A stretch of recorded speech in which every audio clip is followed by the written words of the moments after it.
Assalamu alaikum. I'm Ibrahim Hooper with CAIR's Video News Update. This week, CAIR's chapter in Michigan welcomed the decision of a gun shop in that state to stop selling targets of a skeleton in traditional Muslim attire.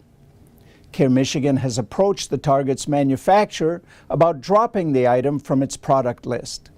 CAIR's Oklahoma chapter assisted a Muslim seeking to return to his job in Qatar despite being prevented from boarding a flight because he has been placed on the no-fly list without explanation.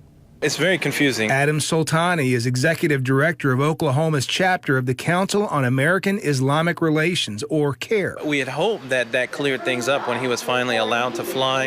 And now we're quite confused because he's not trying to come in the country, he's just trying to leave and go back to Qatar where his wife and child are and to get back to work.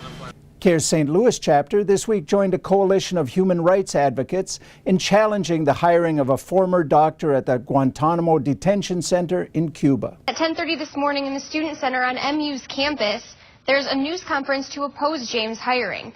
The St. Louis chapter of the Council on American Islamic Relations is joining with civil rights and academic groups to protest. James spent 16 months overseeing interrogations in Guantanamo Bay. Those who oppose James say he didn't stop abuse. In Minnesota, CAIR challenged stereotypes promoted by a photo of a police officer wearing an Islamic headscarf as a joke. Minnesota chapter of the Council on American Islamic Relations says that officer should undergo diversity training.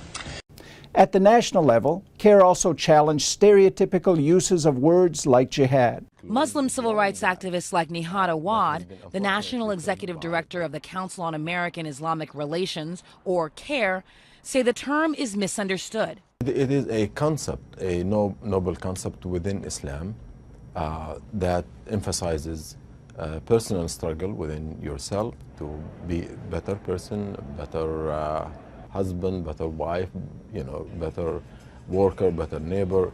It is not aggression, and it does not mean to commit harm against other people.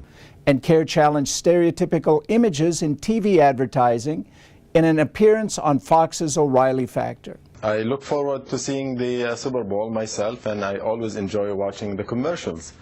What I'm not looking forward to seeing is a commercial that has been deemed offensive by members of our community, especially if it uses stereotypical images of the 20s and 50s.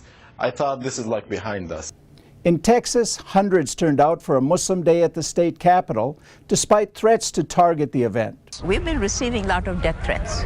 The Council on American Islamic Relations said anti-Islam websites like this one are filled with angry blogs and comments that have led to so many threats, they had to ask for help. We had to ask the FBI and the local police to give us the extra help for the protection. In Washington state, CAIR sponsored a similar Capitol Muslim Day that drew hundreds of Muslims for meetings with elected officials. Citizen lobbyists on the move who've already been through a breakfast briefing on the tactics of the day.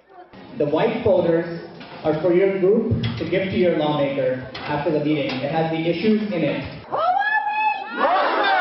In Maryland, CAIR held a protest against the anti-Muslim hate speech of Pamela Geller, who spoke at a GOP event in Annapolis. Former delegate Saqib Ali says her presence is upsetting. So we think it's a real problem. We don't think that this should be happening, and we want to let them know that this is unacceptable. The group says Geller is a radical extremist and hateful towards Muslims. And finally, CAIR Florida raised funds from an unlikely source.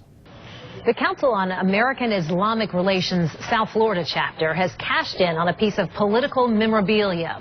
The organization, known as CAIR, put a letter from former Representative Allen West up for sale on eBay. The letter had only one word in it. It said, nuts. And it was possibly the shortest letter from Congress in U.S. history. It was actually in response to the local CAIR leaders who called on West back in 2011 to denounce anti-Muslim activists that they believed were working with West on his campaign.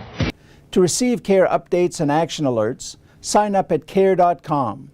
To contact CAIR, email info@CAIR.com. Assalamu alaikum. Peace to you. Learn more at CAIR.com.